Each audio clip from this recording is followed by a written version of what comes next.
What is up, San Antonio Spurs fans? Welcome to TSR Sports. Some news broke a little earlier today, and I just caught wind of it. I'm like, maybe I should do a video on it, just in case you didn't catch wind of it too. Did I say that all right? Anyway, the news is the Spurs have assigned Josh Primo to the G League. My friends, your thoughts on that? Are you happy about this? Are you sad, indifferent? Let me know in the comments down below. Of course, hit the thumbs up if you like to support the channel. Subscribe for more Spurs content. Let's get into the article. Ba-ba-da-bang! Noah Magaro George says the San Antonio Spurs have officially assigned rookie guard Josh Primo to the Austin Spurs. Their G League affiliate faces the Rio Grande Valley Vipers, that's a heck of a team name, and their season opener on November 5th. Moving right along. Pop in the front office, and if you're not familiar, when you hear Patfo, Pop and the front office use the fifth lottery pick in franchise history. That's crazy, Spurs fans, by the way. Fifth lottery pick in franchise history. Some teams have 5 lottery picks in 5 years. To select Primo 12th overall, that was this year in the 2021 NBA draft, making him the 4th international player to come off the board. The 18-year-old participated in 4 Las Vegas Summer League games for the Spurs and played very well, if I remember correctly, before playing in all of San Antonio's preseason games, which got the hype train going, and 2 of their first 4 regular season contests. Should be noted, he has not missed a shot yet in the NBA. He's only taken 2, but he's 2 for 2. Anyway, the Canadian guard joins two-way contract signing and fellow rookie Joe Wieskamp for Austin's G League training camp beginning at San Antonio's practice facility today. Oh, okay. Well, good luck, guys.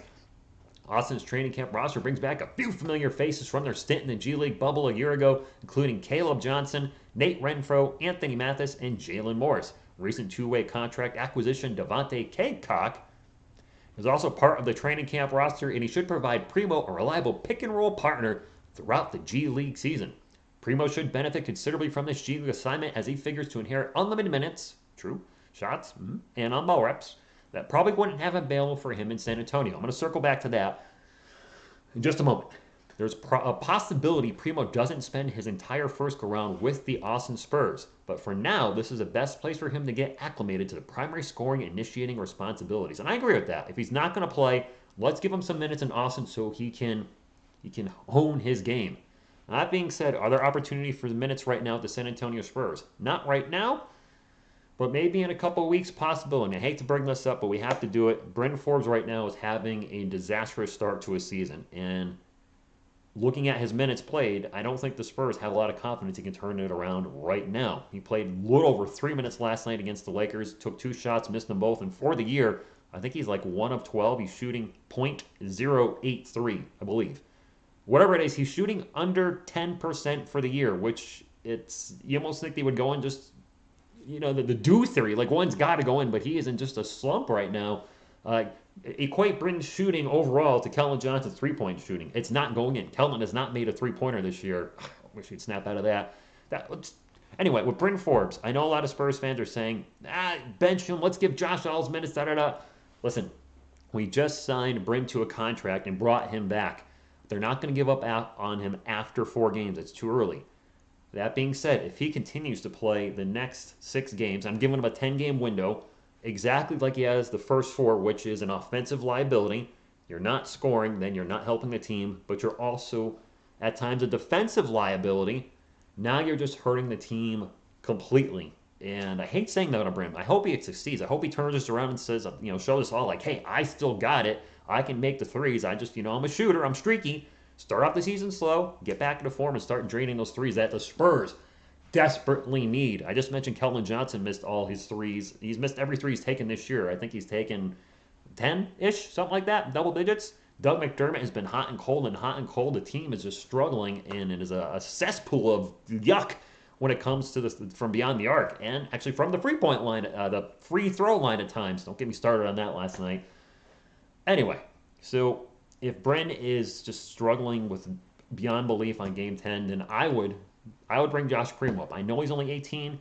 Yes, he's going to have very limited experience in Austin. Only going to have a few games under, maybe a couple games under his belt if we look at that 10-game time frame for Bren. But something has to be done. We can't keep having a player come into the game and just contribute nothing. And I don't like saying that. I really don't. And for the love of all that is Spurs basketball, can we stop playing Thaddeus Young at center? Look, I'm rooting for Thad to do well when he's in there, but that really small ball lineup, similar to what they did last year with Rudy Gay in there at center, I'm just not personally a fan of it, especially when we're going against the Lakers. And they got that beast in Anthony Davis out there, and maybe at the time of the game last night, Anthony wasn't in there. But that being said, I said that being said a lot in this video. Stop playing Thaddeus Young at center, please. If you're going to play him at power forward and keep either Drew in there or Yak, which congratulations, Jakob Poeltl had a career game last night, 27 points. Actually, DeJounte Murray, take his shooting percentages away, had a career game with over 20 points and 15 assists and actually triple-double on over 10 rebounds. But play Yak, play Drew, or just give Jacques Landale an opportunity. We don't even know we have this dude. What's he, like 25 or 26? He's got a lot of experience. No, not in the NBA, but we got to see what we have with him. Give him some minutes. I mean, what'd you sign him for if you're just going to sit on the bench and do nothing all year? Anyway, to go all the way back around from where we started from, Josh Primo, I think being with the Austin Spurs and G League is going to benefit him. How long he'll stay there, though, it depends on what the current Spurs are doing. We have players that are locked to stay in the lineup. Keldon Johnson, DeJounte Murray, Jakob Poeltl, Derek White, Doug McDermott, Devin Vassell, Lonnie Walker. After that, it's getting a little gray there. Drew Eubanks, Bryn Forbes, Thaddeus Young, all these guys, when you look at them, it's like, could you lose your minutes to another player if they're hot? I don't know what Pop's going to do moving forward, but I hope we see him again in the NBA this season. He's an exciting player. He's got the Spurs crowd chanting Primo. Now, granted, that was in a blowout against the Magic, but there are times they are chanting his name. When he comes in the game and they're at home, they're going nuts. And the Spurs need something to be excited about. I know we're only 4 games into the season, but they have a losing record right now, 1-3. They could easily be 3-1. I'm very happy to see they're competitive in all the games against these playoff teams. It's absolutely brutal schedule after the Magic. That doesn't get any easier over the next few games. They're staying competitive with all these really good teams, but they're not closing the games out. We should have won last night. So many missed free throws in the fourth quarter. I guess I'm kind of going into a recap of the Lakers game. Sorry. So many missed free throws in the fourth quarter. An absolute blown call by the officials last night. If you didn't see it, Keldon Johnson was in the paint going up. Russell Westbrook grabs his arm and literally yanks him down, and Keldon onto the floor. No whistle. Okay. I guess for a minute the refs thought it was 1988, and they were watching the Detroit Pistons versus the Chicago Bulls, and that was Keldon Johnson playing the role of Michael Jordan and Bill Laimbeer throwing him to the ground. Very old reference there for you, but I thought I'd throw it in there. Anyway, I'm rambling on now. I'm just going off on a tangent. I like talking to the Spurs, and I'll be back live tomorrow night. What do we have tomorrow night?